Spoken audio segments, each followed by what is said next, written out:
Persuasion feels manipulative only when it's done wrong. Socrates persuaded without pushing, and you can too. Most people hate persuading others because they're afraid of being seen as dishonest, manipulative, someone who's trying to win a point instead of trying to understand the person in front of them. Whether it's a coworker, a client, or someone you love, persuasion feels like a moral minefield. But the problem isn't persuasion. It's the way modern persuasion is taught. Pressure tactics, tricks, psychological nudges. None of that builds trust, and none of that is what Socrates did. This video is different. No hacks, no manipulation.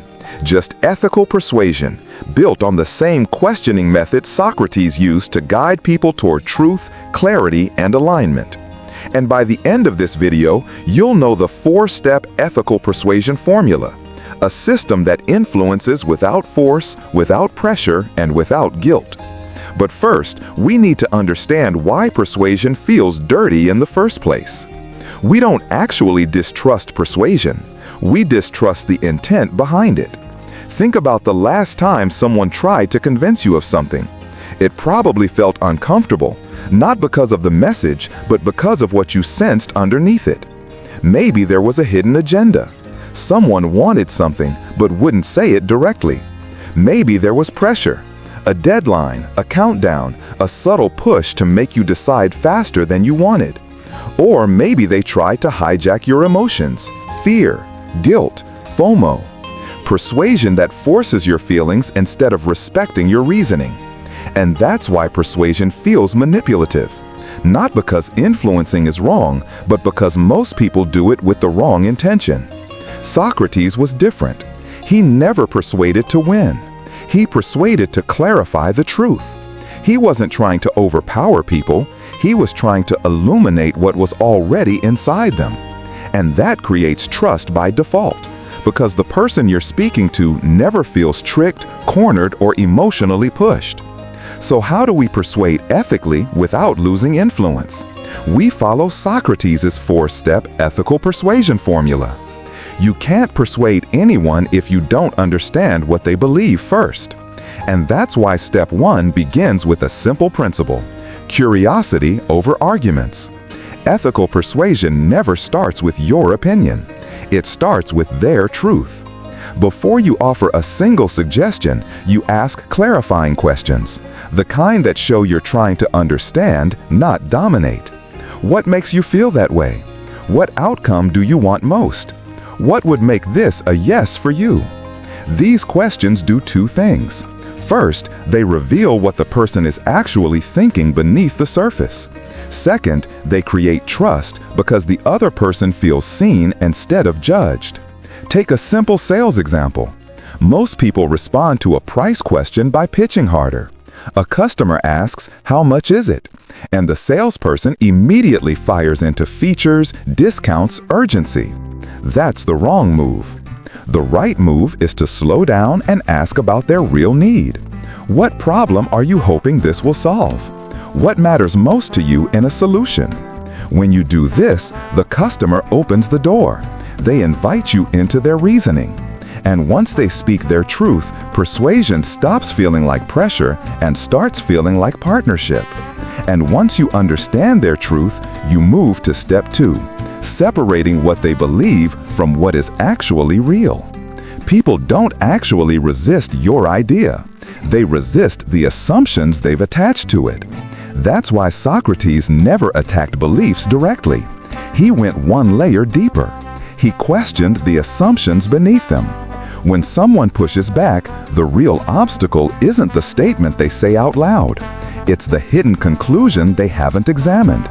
And this is where ethical persuasion becomes powerful. You guide them gently with Socratic questions. What makes you believe this assumption is true?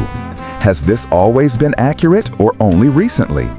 What evidence would change your mind? These questions don't corner them. They illuminate the parts of their thinking they've never paused to examine. Imagine a leadership example. A team member says, "This project will fail." The usual reaction would be to argue, defend, or reassure. But Socratic persuasion takes a different path.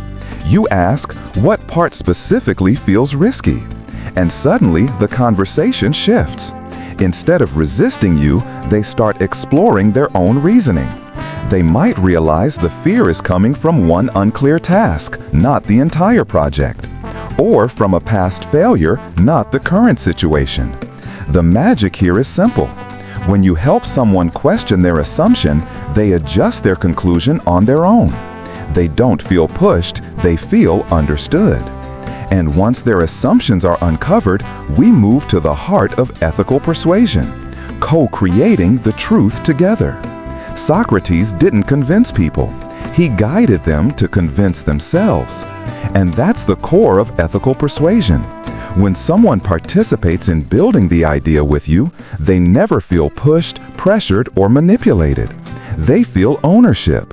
They feel agency. And people always support what they help create. This is where co-creation becomes your most powerful tool. Instead of presenting a conclusion, you build it together step by step. One way is option framing. Rather than saying, here's the right choice, you offer 2 or 3 paths and ask, we can go with option A or option B. Which aligns more with your goals? The moment you do this, the conversation shifts from your idea versus theirs to choosing the best outcome together. The resistance melts. Another technique is if-then reasoning, a gentle way to lead someone toward a logical endpoint without forcing them. If this is your priority, then this option gives you more control. It's not a push, it's a bridge. You're helping them see the logic already hidden in their own values. And then share definitions. Most conflicts don't come from disagreement.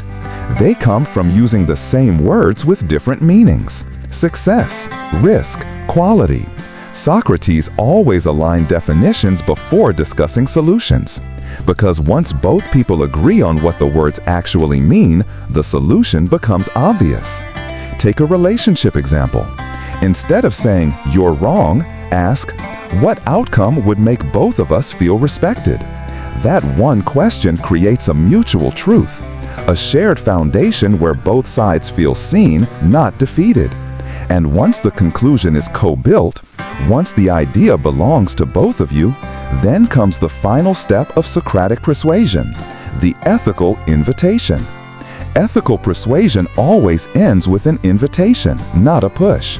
Because the moment you pressure someone, you lose integrity, and usually you lose the deal too. People don't reject the offer, they reject the feeling of being cornered. That's why Socrates' final step is what I call the ethical invitation. It follows 3 simple principles. First, it's clear. No vague hints, no confusing signals, no hidden intentions.